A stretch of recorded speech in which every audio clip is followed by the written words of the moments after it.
بەخشندە میێرەبان سڵاتان لێ بێزان و خۆشەویستان خۆشحاڵم جارێکی تر لە شاری هەولێر بەوەی عزیز و خۆشەویست شاد بووم ئەمڕۆ کۆمەڵە قوتابی حامڵی قورآن و هەلگری قورآن لە دوامەوە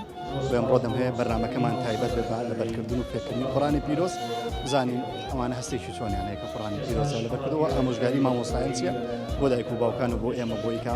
خۆمان پەروەردە بکەین لەسەر قورآنی پیرۆز بینەر و بیسەرمان بن پەیامی تۆیەکی تایبەتتان پێشکەش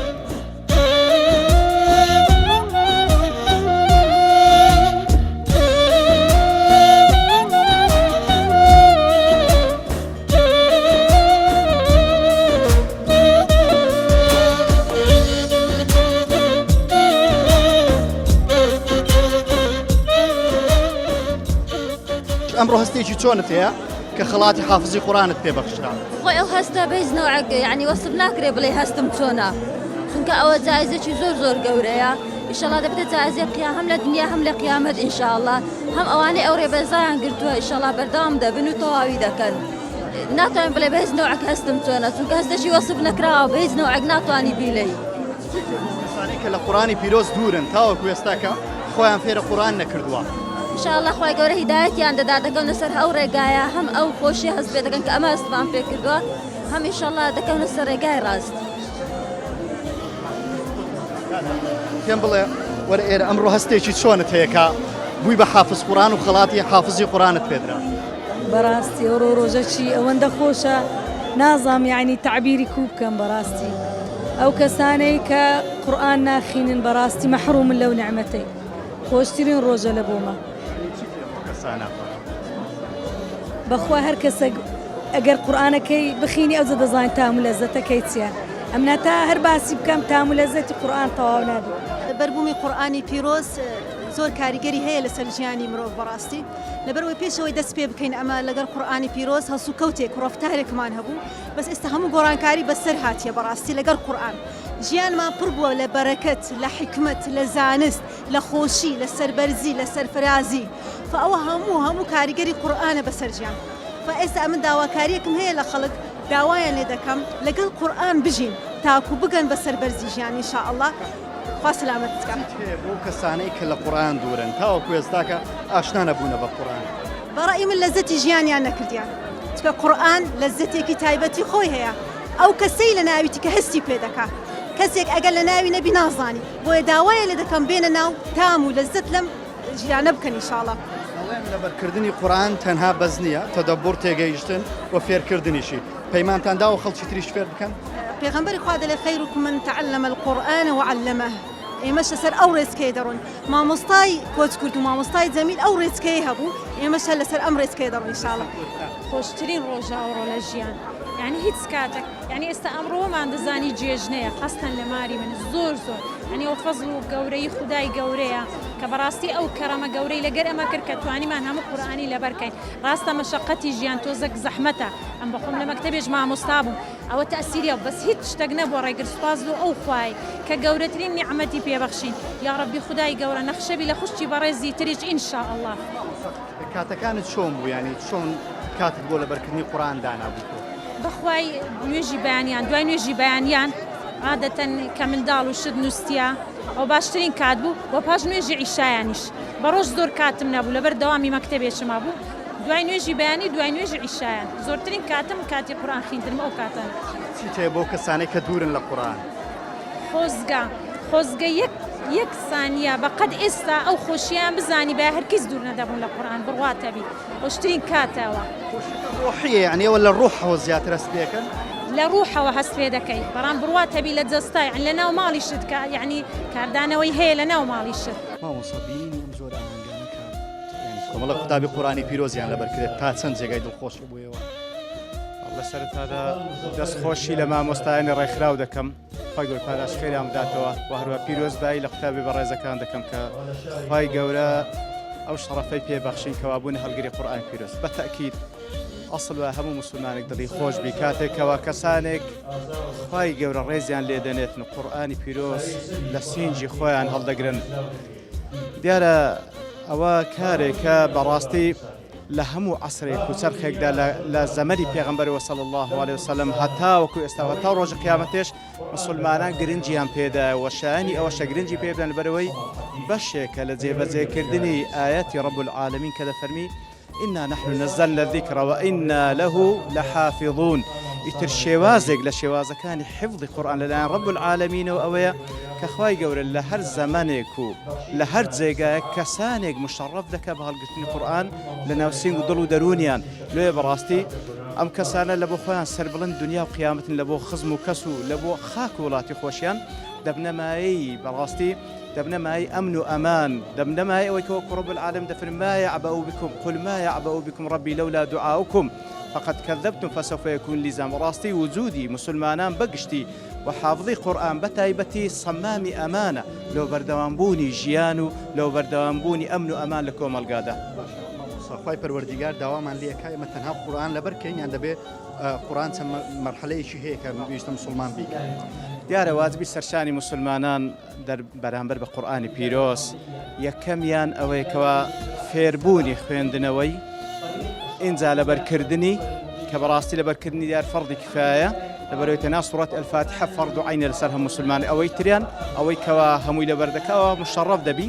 ئیتر یەکەم شتیان خوێندنەوە و لەبەرکردنی ئەوە واجبی یەکەم دووەم تێگەیشتن و تەدەبڕ و بیرکردنەوە لە قورآنی پیرۆز و سێمیشیان کە بەڕاستی قۆناغی کۆتایی و مەبەستی سەرەکیە لە هەموو مسلمانێک داواکرایە کەوا کاری پێ بکە لۆیە خوێندنەوەی و لەبەرکردنی تێگەیشتن و تەدەبڕ تێدا کار پێکردن کەوا مەقسەد نهائیەکەیە و بەڕاستی هەر کەسێکیش با هەڵگری قورآنی پیرۆزیش بی ئەگەر کاری پێ ناکرێت بکە حوجە لە سەری خوا پەنامەندە یا ڕەبی بەڵام شەرنی هەممان ببینە حافظی قورآن شەرنی هەموو ببینە مفەسیری قورآن بەڵام ئەسڵ وایە هەموو مسلمانێک قورآن پیرۆز جێبەجێ بکات و فەڕد و عینی لەسەر هەموو لایەکمان دوێ بەڕاستی زۆر زۆر مهمە کارپێکردنی. ئامۆژگاری تۆ بۆ دایک و باوکان چییە بەتایبەت لە سەردەمی ئێستا کە قوتابخانەکان داخراون بەتایبەتیش مزگەوتەکان داخراون بە ڕووی قوتابیانی دینی کە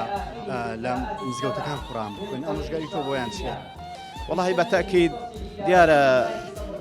منداڵ ئەمانەتە لای دایک و باب و بەتەکید خی گەورە سوبحانه و تەعالە پرسیارمان لێ دەکاتەوە دەربارەی و ئەمانەتەکەوە منداڵەکانمان پێمانی بەخشیە لێ ئەسڵ وایە ئێمە خەمی دنیا و قیامەتی منداڵەکانمان بیتن کە دیارە باشترین پەروەردەش کە بتەوێت منداڵەکەت پەروەردە تاوکو لەبەری بحەسەوە سەربەڵند بی پێ لە قیامەت ئەوەیە کەوا بیخەیە بەر خوێندنی قورآنی پیرۆز ئەوزە لە مزگەوت بی لە ڕێکخراوێک بکەرا خزمەت قورآنی پیرۆزە لێ بەڕاستی ئەو مەسئولیەتی سەرشانی دایک و بابانە کەوا وەکو گرنگی بەنان و پۆشاچی منداڵەکانیان دەن زۆر زۆر لەوە ضروریترە بەڕاستی گرنگی بە پەروەردەیان بدەن بۆی کەوا بەو شێوەیە پەروەردەیان بکەن وەکو خوای گەورە دەیەوێت لە خزمەتی قورآنی پیرۆز لە خزمەتی سنەتی پێغەمبەر صلی الله علیه وسلم واست دەکەیت ئەو پێغەمبەر خۆشەویستەی صلی الله علیه وسلم کە خوای گەورە لەو ڕۆژەوە ناردی و قورآنی کرد بە خەڵات بۆی لەو دەستە مبارەکەوە بۆ ئەم دەستە مبارەکانە بەردەوامە ئەو قورآنە بە جوبریلی ئەمین هاتووە بۆ پێغەمبەری ئەمینیشان لەبەر بۆ خەڵکی ئەمینیشمانەوە هەتا خەڵکێکی هاوە خەمخۆر لە قورآن ببێنێ ئەو قورآنە هەر خۆیەتی ئەو قورآنە نوری ئەبەخشێ قورآن خۆی نورە بەڵام ئەو کەسانی کە هەڵگری ئەبێ خاوەنی نور بن ئەبێت دڵیان پڕ لە نور بێ ئەبێ ڕەوشتیان پڕ لە نور بێ ئەو ماڵانەی کە تەڵەبی قورآنی تیا گەورابی ئەو دایک و باوکانی کە مناڵی گەوراکەون لە خزمەت قورآن بێ ئەوانە ماڵێکن پڕ لە نور بۆی بەڕاستی کە کاتێک تۆ ئەم جەوە ئەبینی ئەو خەڵکە ئەبینی ئەم خزمەتکارانی قورآن ئەبینی بێنە پێشچاو چەندێ وەختیان سەرف کردووە چەندێشتەوە نخونیان کردووە وەرە تۆ دانیشە بە دیار مناڵێکەوە بەس سوڕی ئیخلاسی فێرکە چەند ماندوو ئەبی ماندووبوونی ئەو مامۆستانە لێرە دەرەکەوێت بەڵام لێک گەورەی قورآنت بۆ دەرەکەوێت نەبوونی سەحابەیەک نەبوونی پێغەمبەر لە ناو سەلام کەچی قورآن هەر زیندووە قورآن ئەقەیە ئەمە نیشانی زیندوێتی ئەم ئومەتەیە نیشانی زیندوێتی ئەم ڕیسالەتەیە ونیشانی حب و خۆشەویستی کوردە بۆ قورآن بۆی بەڕاستی ئەمە ئەگەر هیچ نەبێ ئەمە ڕاستیمە پەیامێکە بۆ گەلی کورد بەعام بە تایبەتی ئەوانەی ئاینێ و دژایەتی قورآن و دین و ئیسلام کەن کە ئەم قورآنە کەلامی خوایە لە دڵی عەبدەکانی ئەیپارێزێ لە ناو ماڵەکان ئەیپارێزێ ئینشاءڵڵا. ئامۆژگاری چیە مامۆستا بۆ کەسانەی بە تایبەت بەو دایک و باوکانەی کە منداڵەکانیان کەمتر دەنێرنە مەدرسە قورئانیەکان مزگەوتەکە بە گشتی پێت وایە منداڵ لای دایک و باوک چییە ینی بۆ نییە کە پەروەردەیەکی باشی بکاو بینێتە مەدرسانە ئەو زەمانەی ئێستا تێکەوتوین مناڵ لە بەردەستی دایک و باو گەورە نابێ ئێستا فەیسبوک و تیکتۆک و ئەنستیگرام و دەرەوە گەورەی ئەکات ئەگەر بێت و ئەو مناڵانە لە ناو بازنەی قورئان خوێندن و پەروەردەی قورئان نەبن نە لە دنیا ئەبن بە خاوەنی نە لە قیامەتیش ئەبن بە خاوەنی وەیە قورئان ئەتوانی بڵێ مسۆگەرکردنی بوونی مناڵەکانیانە لە بەهەشت قورئان ئەگەر مناڵەکان پەروەردە بکەن ئەم دایک و باوکانە بیاندەنە دەستی مەدارسی تەحفیزی قورئان و مامۆستایانی ئەهلی قورئان ئەم دایک و باوکانە لە قیامەت و لە دنیاش مناڵەکان لە دەست نادەن بۆیە بەڕاستی ئەگەر هەر کەسێ ئەیەوێت مناڵی لەگەڵ خۆی بێنێ بۆ بەهەشت ئەبێ لێرە مناڵەکان لە ناو تەحفیزی قورئان و ناو حەلەقی قورئان ببینێرە حاجیانی بەجددی من تێبینی شتێکم کرد کە باسی مامۆستا جەمیلە کرا مامۆستا جەمیلی ڕەحمەتی سەرجەم ئەوانەی کە لێرە بوون چاویان پڕەبوو لە گریان ئەنی چی مامۆستا جەمیلی بەرز کردبووە کە خەڵک لێرە لە دوای مردنی شەمووی بۆ یەگری مامۆستا هەموو جار من کە پێی مەوت یعنی خۆشی وایە ئەیوت من قورئانە وای لێم کردووە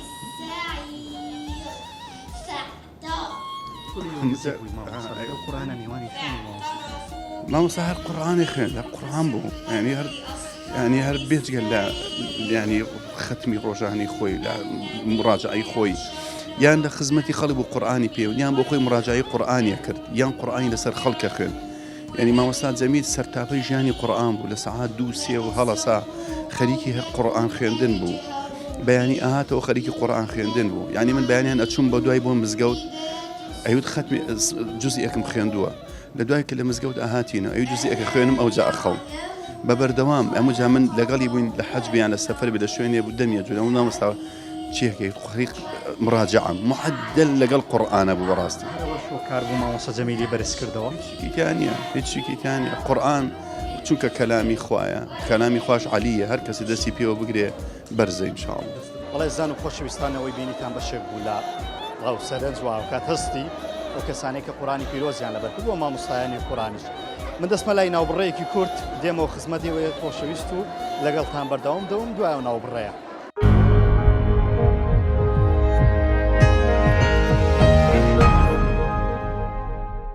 بەڵێ زان و خۆشەویستان خۆشحاڵم دوای ناوبڕە هاتمەوە خزمەتی وەیە زیز و خۆشەویست من هەر لە نێو مامۆستایان و هاوکات و قوتابیانی قورئانی پیرۆزم دەمەوێت ئەمجارە لەگەڵ مامۆستایەکیان تاوتوێ بکەم مامۆستا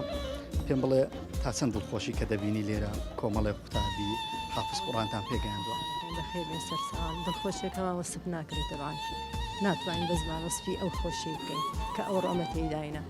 یعنی نازام کە وەسفی بکەم زۆر خۆشە خۆمان زۆر بەختەوەرەزانی ئەوە جا بە سای خوای گەورە و گران دوایە مامۆستا جەمیل خوا خۆش بی کە ئەوڕۆ ئەمەی پێگەشت پێگەیاندە ئەو قوتابیانش پێگەیشتین بە فەزلی خوای گەورە و بە فەزلی مامۆستای گەورەمان مامۆستا جەمیل هەزار ڕەحمەتی لێ چۆن قورئانتان بە تەڵەبەکانە گوت ئەخۆ هەفتانە بوو ڕۆژانە بوو یان واجبەکانتان چۆن بوو دانەیە هەفتەی ڕۆژەی 2000 3000 هەفتەی ئەمە دەوامان هەیە دام ڕۆژێک مراجعەیە و ڕۆژێک حفزە و ڕبع لە بەریانەکەن و واجبەکانتان چەند دەدا مامۆستا ڕبع ئیوا هەیە زیاترە ینی ئەوەی هەیە ئەتوانی زیاتری لە بەرکەمان ئەمانە ئیوەیە بە 3 ساڵە بەری کردێ ئەوەیە هەیە بە 4 ساڵە بەری کرد حەسەب خۆی و تااقەتی خۆی و یعنی ئەوەی خۆی تەنها لە بەرکردنی قورئان پێویستەیان تەدەببوڕ و هاوکات تەفسیر و هاوکات ئیش پێکردنی سل بەلایەوە زۆر گرینگە والله ئەوە جار ئەوەیە کە عملی پێ بکەین کە ئەتون بووە حافظ قورئان ئەو قورئانی ناوسنگ بوو دەبی ئاها خۆ نیشان دێ کە ئەتون قورئان لەبەر قورئان لە ناوسنگتە دەبی دانیشتن و هەستان و ڕۆیشتن هەر ئەو قورئانە بی عمل هەر ئەو قورئانە بی هیچ ئیشەک نەکەی کە لە تونەوە شێتەوە کە ئەتون ئەو حاملی ئەو قورئان پیرۆزێ باوکان بە تایبەت ئەو دایک و باوکانەی کە منداڵەکانیان دوورن لە مەدرسە دینیەکان من داواکاریم لە هەموو دایک و باوکان هەردە منداڵی و منداڵەکانی خۆیان پێکەن ڕێی قورئانی بگرن کە خۆلۆ خۆشیانە بیتە زەخیرە قیامەتیان و لە منداڵەکانیشیان لە زیاتی یعنی ڕێگای خوار بگرن و بڕۆناولاولا بێنە ڕێگای قورئان بگرن ئەوە یعنی سەربەرزیە لە خۆیان و لە داک و بابیان بەڕاستی ئەو هەستەی ینی ئێستا وەسف ناکرێتن ینی ئەو هەستەی کەس پێ دەکەن ئێستاکە ینی بەڕاستی برم هەستەکە نازام لە دنیا هەرچەند وەسفکە ئەو خۆشیە کە لەگەڵ قورئاندا هەیە هەموو خۆشیەکانی دنیا بەلایەک بەس ئەو خۆشیە لەگە قورئاندایە خۆشیەکە یعنی نازانم ئەوە ئیلا خوا بخۆی دەزانیتن لەو قەلبی ئەو مسلمانە یان ئەو کەسێک کە قورئانی لەبەر دەکاتن ئەو بەهەز بەو خۆشیەی دەکاتن تەنها لەبەرکردنی یان تەدەبور و تێگەیشتن لێ واوکە ئیش پێکردن قورئان هەر شەرتی لەبەرکردنەکەن لەگە لەبەرکردنەکەش دەبێت تەدەبور و بەڕاستی عەمەلەکە ئەوە لە هەمووی ئەساسترا کە ئەمە دەر ئەوە نییە کەوا لەبەریکەین ئەوەی تێدا گرنگدا کە ئەمە تێدا وەچ گوتنی قورئان بتە ڕەوشتمان يعني روشتمان بيتنو هروها وكوف بيغمبر صلى الله عليه وسلم كان قرآنا يمشي بين الناس يعني كان خلقه قرآن صلى الله عليه وسلم بۆ دایک و باوکانەی کە منداڵەکانیان بەشداری پێ ناکەن لە مەدرسەکانی قورئان والله نازم يعني حيب يعني أو نعمتك أجت أولاد يعني بجداري بكاتن لو زي بيروزانا أو خير الدنيا وقيامتي تيدايا خير تيدايا لو دايك باوك كان خيري هي له أولادك يعني من أراد الدنيا فعليه بالقرآن ومن أراد الآخرة فعليه القرآن ومن أراد الدنيا والآخرة فعليه بالقرآن يعني خير الدنيا وقيامتي تيدايا لو خويا أجر بزانن والله يعني دهوا دارم يوا دارم كده دايك باوكيك هرسن كوا بيان دكريتن يعني من ضاليان لبو أوري جاي لبو أودي جاي بيروزانا بنيرن تك خير الدنيا وقيامتي تيدا بيتن پێم لەو کوبرایەک هەستێکی چۆنە هەیە کە دەبینی ئەمڕۆ خوشکت خەڵاتی لەبەرکردنی قورئانی پیرۆزی پێبەخشا بەناوی خوای گەورە و میهرەبان سوپاس و ستایش بۆ خوای پەروەردگار پێشەشی دەبێت جێپەنجەی مامۆستا جەمیلی ڕەحمەتی لەبیر نەکەین ڕەحمەتی خوای لێبی زۆر بۆ تەعافی زۆرماندی بوو ئەوە خوشکمە هەموو قورئانی پیرۆز دەبەرکرد بەڕاستی یعنی ناتوانم چاس لێک یعنی زۆر دڵم خۆشە سەربەرزم پێی شانازی پێوە دەکەم ئینشاءالله لە ڕۆژی قیامەتێ ئاواژ ڕەزامەتی خوای گەورە وەردەگرتم خوشکێ دادا تۆ هەستت چۆنەکەم ڕۆ خەڵاتی لەبەرکردنی قورئانت پێبەخشەکە پێم وابێ بەرزترین خەڵاتە لەسەر ئاسمان وەزم تازە لە دایک يعني خۆشترین ڕۆژمە هیچ شتە خۆشی ناگاتە ئەو ڕۆژە ئەوی بەخۆی نازانی يعني قورئانە بنەکە نازانی خۆشێک وە خۆشیشی ڕۆحیت وەرگرتووە دادا هیچ خۆشێک ناگاتە ئێرە هیچ خۆشێک هەموو ژیانم هەموو قورئان هەموو درمە هیچ ڕۆژ دەرێ تازە لە دایکمە ئەوەندە پێم خۆشە ڕۆژانە چۆن قورئانت لەبەردەکردادا چ کاتێکت دانابوو وەڵا کاتی بەیانیانم دانابوو مامۆستا پاشنێژی بەیانی پاش نێژی سوێنی نەدەنووسمەوە پێش نێژی سوێنی هەندێک مراجعە دەکردەوە پاش نێژی سام مراجعەم دەکرد نەدەنووسمەوە تا ڕۆژەدا هەموو ڕۆژی ئێستاش هەموو ڕۆژ بەردەوامی سێ مراجعە دەکەمەوە کردنی قورئان بە قورسە دادا ناوەڵە قورس نییە زۆر ئاسانە ئەوی بووی خوای گەورە دەفەرمی ولقد يسرنا القرآن للذكر فهل من مدكر زۆر ئاسانە ئەوی خوای یعنی لە خوای بکەی خوارد ئاسان دەکا ئەو هەستە دەرنابردرێت طبعا من لە خۆشیان وڵی چاوم هیچ فرمێشکی لەڕانە دەوەستا زۆر خۆشحاڵ بووم يعني باوەڕ ناکەم ئەو خۆشیە ئیلا ئەو کەسێ ئەگەر مەسەلەن لە ناو بیتن ببینیتن ئەو لەزەتە ئیلا ئەو کەسە هەست پێ دەکاتن کە ئەهلی قورئانە زۆر خۆشحاڵم زۆر بۆ دایک و باوکان بۆ دایک و باوکانەی کە هەستا منداڵەکانیان ئاشتا نەکردو بە قورئانی پیرۆز من دەرێم هیوادارم ئەو داک و بابانە ئەوەی منداڵیان تربیەت دەدەن ئەوەی بەخێویان دەکەن با یەکەم جار هەر لە بیدایەتی کە ئەلف و بەی لێک جیا دەکاتەوە ئەو منداڵانە یەکسەر بیانین التحاق بە مەرکەز تەحفیزەکان بکەن فێری قورئانیان بکەن فێری ڕەوشتی ئیسلامیان بکەن فێری ئاداب و نەریتەکانی ئیسلامیان بکەن با ڕێیان لێ بزر نەبیتن ئەو منداڵانە لەناو ئەو زروفە ناخۆشەی زروفەچی یعنی تەنگە ئەمە تێداینە با منداڵەکانمان ڕێی ڕاست بگرنە بەر لەبەرکردنی قورئان قورسە دادا لەبەرکردنی قورئانەوە هیچ قورس نییە ئەمن هیچ لەگەرەوەی دانیمە زۆر کەسێ یان دەرێتن وەرە بابە قورئانی بخینەوە لەبەرکە وەڵام مەجالم نییە یان زەحمەتەوە یان ناتانم نەخێر لەبەرکردنی قورئان زۆر ئاسانە خوا بەخۆی دەفەرمێتن ولقد يسرنا القرآن للذكر فهل من مدكر نخير قرآن زۆر ئاسانە طبعا ئەوە خولی سێزدەمینە ئەو خولەمان سێزدە خولمان یان دوازدە خولمان پێشتر کردیە هەر خولی چەند قوتابیە قورئانی کامل تەواوی لەبەر کردووە لە برایان و لە خوشکان جا ئەوە ئەو خولانە مامۆستای بەڕێزی و خۆشەویستمان مامۆستای مەرحوم مامۆستا جەمیل کە دامەزرێنەری ئەو مەراکز تەحفیزانە بووە ئەویان دوازدە خول لەگەرمان بوو ئەو 23 تەڵەبەش هەر خولیوی بوون و تەڵەبێوی بوون بەڵام نەیتوانی خەڵاتەکەیان بداتێ ئینشاءالله لە قیامەتێ پێیان دێت ئامانجمان ئێمە هەر لەگەر یەکەم جار ئەو مەدرسە دامەزرایە لە کوردستان لە هەرێمی کوردستان لە بەرکردنی قورئانی پیرۆز نەبوو یعنی زۆر ضعیف بوو جا مامۆستای بەڕێز هەموو جار باسیە کرد لەگەر ئێمە دەگوت زۆر ئاواتمە هەو بتوانم لە هەرێمی کوردستان کەسانێکی زۆر هەبی وەکو وڵاتانی تر قورئانی لەبەرکە جا هەدەفەکە ئەوەیە ئێمە خەڵک بگەڕێنینەوە سەر ئەو قورئانە. وڵی هەم دڵخۆشین کەواوە بەری ڕەنجی باب یعنی ئەو چەندین ساڵ ینی ئەوەنی هەر لە نۆت و چارەوە کە مرکەزی نوریدانە ئەو هەر کە زمانی کراوە و گۆژ بوو مندار بوو بە قورئانی پیرۆز کراوە لە مزگەوتی لە گوندەکەی کۆمەڵ تا ئەو ڕۆژەی وەفاتی کرد آخر و شەشی کار وەفاتی کە تا قورئان بوو کە گوتی بە شیری سابری لەبەر زۆر دڵخۆشین ینی بەوەی کەوە بەری ڕەنجی بابمانە هەوڵ مادوون و پۆشیەوە بە تاکید بەشک لەو خێر و ئەجرەش لە بۆیش دێت لە لایکی دیش بەڕاستی خەفەت باری جکەوە یەکەم خولە یەکەم ماهەنگە کە سازی دەکەین بابمان لە گەرمانی بەڵام ئینشاڵڵا ئەو لە جێکی زۆر خۆشتر و باشترە لێرە لای خوای گەورە میهرەبان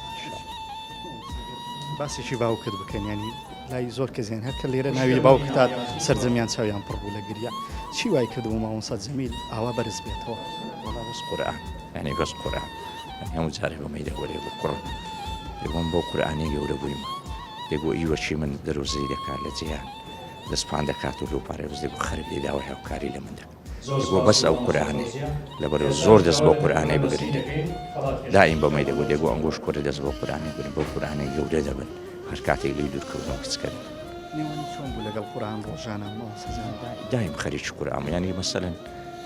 ینی خەڵک ئینسان جاری وایە ینی بەتەنێ دەبی گۆرانی دەرێ نزەشی دەکات ئەو شتانەشی نەبوو بەردەوام قورئانی دەخێت بەردەوام ینی لە ناو سەیارە لە مارێ لە نوێش لە هەموو شتەکانی ینی پارچە بوو لە قورئان بەخۆی هەزار ڕەحمەتی لێ ئامۆژگاری تۆ چیە بۆ دایک و باوکان بە تایبەت لە وەزعی ئێستا کە دەبینی مزگەوتەکان بەڕووی قورئان خوێنان داخراوە و جاران نییە و قوتابخانەکان بە شێوازە لە شێوازەکان داخراوە ئامۆژگاری تۆ چیە بۆ دایک و باوکان دایک و باوکان نابی تەسلیمی ئەو واقعی بن کە برێن مزگەوت داخراوتەوە ینی ماری خۆیان بکەن لە مزگەوت خۆیان خەریک بن خاستن ئێستا ئاسانکاری زۆرە بەر ڕێکخراو زۆر بۆ دوای هەر لە ئەنتەرنێت لە یوتیوب لە هەشتەگون سەر القورآن الكريم محمود بكامل لودياني أمد بيبرم دير زاني بام كاتب قرآني كله بركت ما مستر جمال رفيقي يعني عمري بو ماري للسيداوي بو هم رجع بباسكلي دهات ماري ما كلكن خستقاني زموري بوين ايواران يا بيانيان دادنج لقربام دوري قرآني عندك لبري عندك دقائق 15 دقائق 2 ساعات 3 ساعات خارج دبو دروج دوا يعني يقول زاران او بيشكوتن تكنولوجيا نبو زاران كاستاهي استا لخواي بزياد بمش لبردست لبري وقت داكو باب اهتمام بۆی نەدەن بەڕاستی گوناهبار و بەرپرسیار دەبن بەرامبەر خوای گەورە هەستێکی چۆنتان هەبوو کە ئەمڕۆ بینیتان دوای باوکی ڕەحمەتیشت هەر جۆرێک لە جۆرەکان ڕێبازەکان و کارەکانی پێشخۆی هەر بەردەوامی هەبوو بسم الله الرحمن الرحیم بەڕاستی هەستێکی خۆشە هەرچەندە کە خۆم وەکە عەریف حەفل بووم لە ئاهەنگەکە بەڕاستی کە چاوم دەژێڕا نەمدەتوانی بیخوێنەوە یعنی بەڕاستی زۆر قورس بوو سەخت بوو بەڵام الحەمدولله ئەوە ڕێزکەویە کە هەردەم بە وەکو برێ پیاوێک لە باوەشی قورئاندا ئێمە شەروا دەکەین ئامۆژگاری ئەوە تا کۆتا مردنیشی کە ئاخر قسەیرە بۆ خوددایە ڕۆحم دەرنەچێ یەک گوشەی ئاەتێک لە قورئانی پیرۆزم لەبیر بچێ ئێمە شەر ئەو ڕێزکەی دەگرین و تەنها لە خزمەت قورئانی پیرۆز دەبین ئینشاءالله ڕەحمەتی لە ناو شاری هەولێر زۆر بەرز بوو یعنی خەڵک ئەلێرە شەر کاتێک ناوی دێنا سەرجەم لە ئامادەبووان گریان داهاتە سەر چاوەکانیان چی مامۆسای بەرز کردبەوە تەنها قورئان بۆ خوا سوبحان و نێوان چۆن بوو لەگەڵ قورئان کە پێوە تۆ کوڕیەوی ینی زۆر بینیتە ڕۆژانە لەگەڵ قورئان چۆن بوو وەکو داچی ماداران عایشە ڕزای خوا لێبێ لەبارەی پێغەمبەر فەرمووی کانە خولقه القورئان ئێمەش دەڵێن باوکمان هەموو خوڕەوشت و هەستان و دانیشتن و جوڵەی تەنها لەگەڵ قورئان بوو هەر بۆ قورئان ژیا بەسەر بەرزی ژیا بوو بەسەر بەرزی سەرینەوە الحەمدولله جاریتان چیە بۆ دایک و باوکان بەتایبەت لە سەردەمی ئێستا کە مزگەوتەکان بە شێکی داخراون و هاوکات قوتابخانەکان داخراون لەم حاڵەتەیە پێویستە دایک و باوک چی بکا بۆی کە منداڵەکەی پەروەردەیەکی قورئانی بێ وتەشی جوان هەیە دەڵێ ئەگەر قورئانەکە تۆزی لەسەر نیشت ئەو بزانە خۆت تاوانباری بەڵام ئێوە وانەکەین تاوانبار بین کەم تەرخەمی بەرامبەر خۆ الحەمدولله ڕێکخراو زۆرە وەکو ڕێکخراوی قورئانی پیرۆز سەدان و هەزاران ڕێکخراو هەیە لە هەرێمی کوردستان کە الحەمدولله فەزل و بەرەکەتی خوایە بۆی پێویستە لەو وەرزی هاوینەدا منداڵەکانیان بنێنن بۆ ئەو بنکانی قورئانی پیرۆز چونکە تاکە سەرچاوەی مرۆڤ بوون و دووربوون لە لادانی ڕەوشت و کوندڕەوی گەڕانەوەی بۆ قورئانی پیرۆز بە پێچەوانەی ئەوانەی کە دەڵێن ئەوانەی ڕوو لە مزگەوت دەکەن ئەوانەی ڕوو لە دین دەکەن کەسانی وایان لێ دەچێت بەڵام بەداخەوە کەسانی نەرمونیان و کەسانی ڕەوش بەرز و ئیماندار و ئینشاءالله وامە لێ بکا بۆ قورئان بژینەوە لەو پێناوەش بێت. کاکتۆر پێم بڵێ تا چەند دڵخۆش بووی کە ئەمڕۆ بینی کۆمەڵی قوتابی خڵاتی لەبەرکردنی قورئانی پیرۆزیان پێبەخشنا. الحمد لله بسم الله الرحمن الرحيم سرتا سپاس بۆ دەرفەتە پیرۆزبایی لەو قوتابیە بەڕێزان و خۆشەویستانە لەگەڵ مامۆستاکانیان و لەگەڵ ڕێکخراوی سوڵتان مزەفەر دەکەین. یعنی ئەو شتم بە خەیاڵ دەهات بە تایبەتی مامۆستا بە عومرەکە زۆر سەرنجی ڕاکێشام کەەوە ئیجازەی عەشریدا بە قوتابیەک یعنی تەواو چەما بوویەوە گوتم یعنی پیرۆزبایی لەو مامۆستایە تەواو ژیانی خۆی لە خزمەت قورئاندا خەرج کردووە یعنی زۆر ئەوە سەرنجی ڕاکێشام. دواتر ئەوە الحەمدولله زۆر جارێمە خەبەری ناخۆش دەبیستین ڕۆژانە هەواڵی ناخۆش یعنی دارمانی بواری ڕەوشی بەس الحەمدولله ئەو جۆرە هەوڵانە ومێدێکی زۆر دەبەخشن بە ئینسان چونکە بێگومانە ئەو بەرەکەتە یعنی ئەصلها ثابت وفرعها في السماء ئەو الحەمدولله ئەو جۆرە هەوڵانە. دوای الحەمدولله ئەو جۆرە یعنی بڕوانامانە یعنی بڕوانامە هەیە پرۆفیسۆرە بەڵام لەگەڵ مردنی کۆتایی دێت یعنی بەس الحەمدولله ئەوانە لە ڕاستیدا لێرەوە دەست پێ دەکات حتا حزوری خوای گەورە سبحانه وتعالى لەوێش ارقى وارتقي فإن منزلتك عند آخر آية كنت تقرأها يعني الحمد لو تشد الخوشتر بو حافظ القرآن وك قرآن لبردكات بو ما مصاكان بو خانواده كان نشان يعني من دوا حموي بركته وحتى بو ولاتش من داوا لە خۆم دەکەم داوا لە سەرجەم خانەوادەکان دەکەم کەس و کارەکانیان هاندن بۆ ئەو جۆرە چالاکیانە یعنی گوێنە دەنە عومر ئەوڕۆ من خێزانم لەو جۆرە لەو قوتابیانە بوو عمری یعنی زیاد لە 40 ساڵ الحەمدولله ئەوڕۆ قورئانی لەبەر کرد لە کاتێکدا کەەوە دەوامی مدەریسەیە و هەروەها یعنی ئەرکی ماڵەوەی لەسرە و